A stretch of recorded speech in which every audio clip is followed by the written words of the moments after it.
Mencegah Korupsi.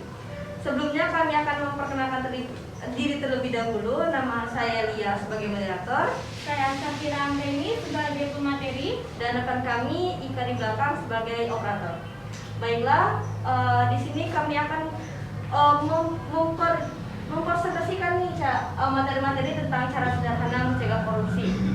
Di sini presentasi akan berjalan sekitar 45 menit mulai dari sekarang. Jika kalian bersedia, langsung saja kita mulai presentasi. Baiklah, saya akan menjelaskan cara sederhana mencegah korupsi. Apa itu korupsi? Korup artinya busuk, suka menerima uang suap atau sogok, memakai kekuasaan untuk kepentingan sendiri, dan sebagainya. Korupsi artinya perbuatan busuk seperti penggelapan uang, penerimaan uang sogok, dan sebagainya. Koruptor artinya orang yang melakukan korupsi. Jadi, korupsi adalah suatu yang busuk, jahat, dan merusak. Berdasarkan kenyataan tersebut, perbuatan korupsi menyangkut sesuatu yang bersifat amoral, sifat, dan keadaan yang busuk.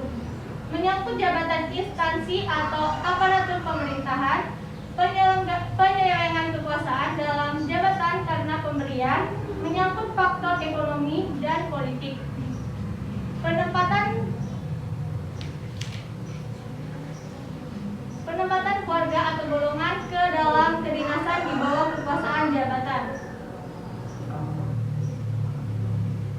Faktor penyebab korupsi. Yang pertama, faktor politik. Politik merupakan salah satu penyebab terjadinya korupsi. Hal ini dapat dilihat ketika terjadi instabilitas politik, kepentingan politis para pemegang kekuasaan, bahkan ketika meraih dan mempertahankan kekuasaan. Yang kedua yaitu faktor hukum. Faktor hukum bisa dilihat dari dua sisi. Di satu sisi lain aspek perundang-undang dan sisi lain lemahnya penegakan hukum.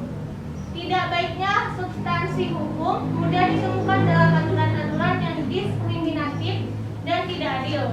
Rumusan yang tidak jelas, tegas sehingga multitafsir, kontradiksi dan overlapping dengan peraturan lain, atau baik yang sederajat maupun yang lebih tinggi. Yang ketiga, faktor ekonomi. Faktor ekonomi juga merupakan salah satu penyebab terjadinya korupsi. Hal itu dapat dijelaskan dari pendapatan atau gaji yang tidak mencukupi kebutuhan. Pendapatan ini tidak mutlak benar karena dalam teori kebutuhan Maslow, sebagaimana korupsi seharusnya hanya dilakukan oleh orang untuk memenuhi dua kebutuhan yang paling bawah, dan logika lulusnya hanya dilakukan oleh komunitas masyarakat yang pas-pasan, yang bertahan hidup. Namun, saat ini korupsi dilakukan oleh orang kaya dan berpendidikan tinggi. Yang keempat yaitu faktor organisasi. Organisasi dalam hal ini adalah organisasi dalam arti yang luas, termasuk sistem perorganisasian lingkungan masyarakat. Organisasi yang menjadi korban korupsi atau di mana korupsi terjadi biasanya memberi andil terjadinya korupsi karena membuka peluang atau kesempatan untuk terjadinya korupsi. Pencegahan korupsi yang pertama yaitu represif. Strategi ini adalah upaya penindakan hukum untuk menyeret koruptor ke pengadilan. Hampir sebagian besar kasus korupsi terungkap berkat adanya pengaduan masyarakat. Pengaduan masyarakat merupakan salah satu sumber informasi yang penting untuk diteruskan oleh KPK. Yang kedua, perbaikan sistem. Banyak sistem yang diterapkan di Indonesia memberikan peluang tindak pidana korupsi. Sistem yang baik bisa meminimalisir terjadinya tindak pidana korupsi. Maka itu diperlukan perbaikan sistem, misalnya mendorong transparansi penyelenggaraan negara, seperti yang dilakukan KPK, menerima laporan LHKPN atau laporan harta kekayaan penyelenggara negara, dan juga gratifikasi. Yang ketiga yaitu edukasi dan kampanye. Edukasi dan kampanye adalah strategi pembelajaran pendidikan anti korupsi dengan tujuan membangkitkan kesadaran masyarakat mengenai dampak korupsi, mengajak masyarakat untuk terlibat dalam gerakan pemberantasan korupsi, serta membangun perilaku dan budaya anti korupsi.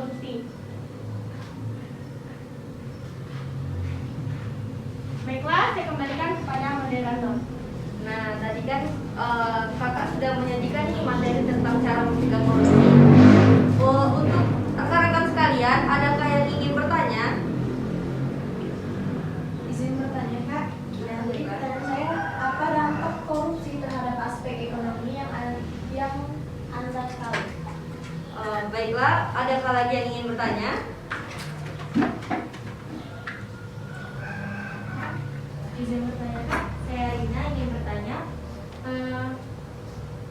apa saja contoh kasus korupsi di Indonesia? Baiklah, adakah lagi yang ingin bertanya?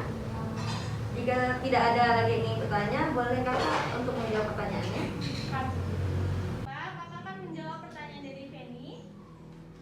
Korupsi yang berdampak pada perekonomian menyumbang banyak untuk meningkatkan kemiskinan masyarakat di sebuah negara.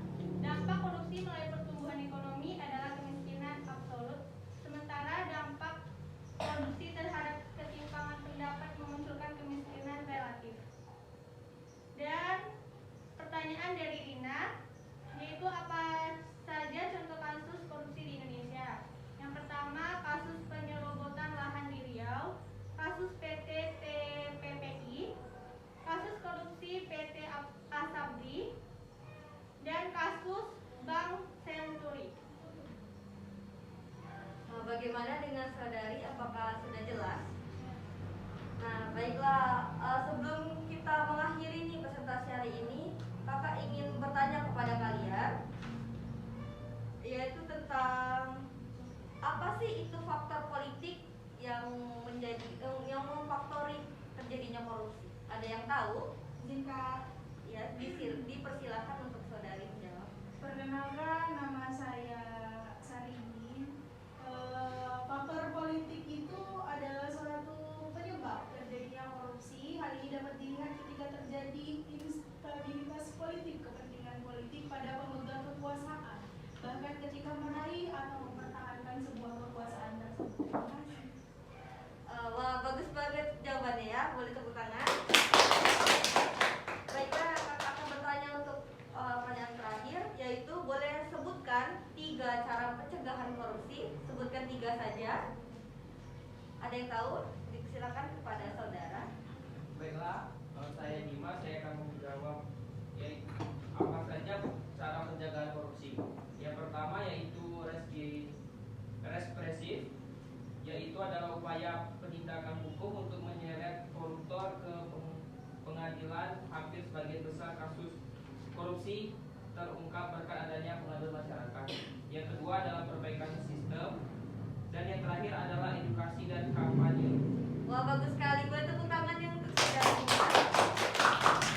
Nah, dari pertanyaan tadi sudah bisa dijawab. Berarti kalian sudah memahami nih materi yang telah disampaikan oleh kami. Kami harap materi tadi boleh disalurkan di kehidupan sehari-hari, dan sebelum menutupnya kakak akan membagikan leaflet untuk dibaca dan diterapkan di rumah. Boleh dibagikan ke teman yang di belakang.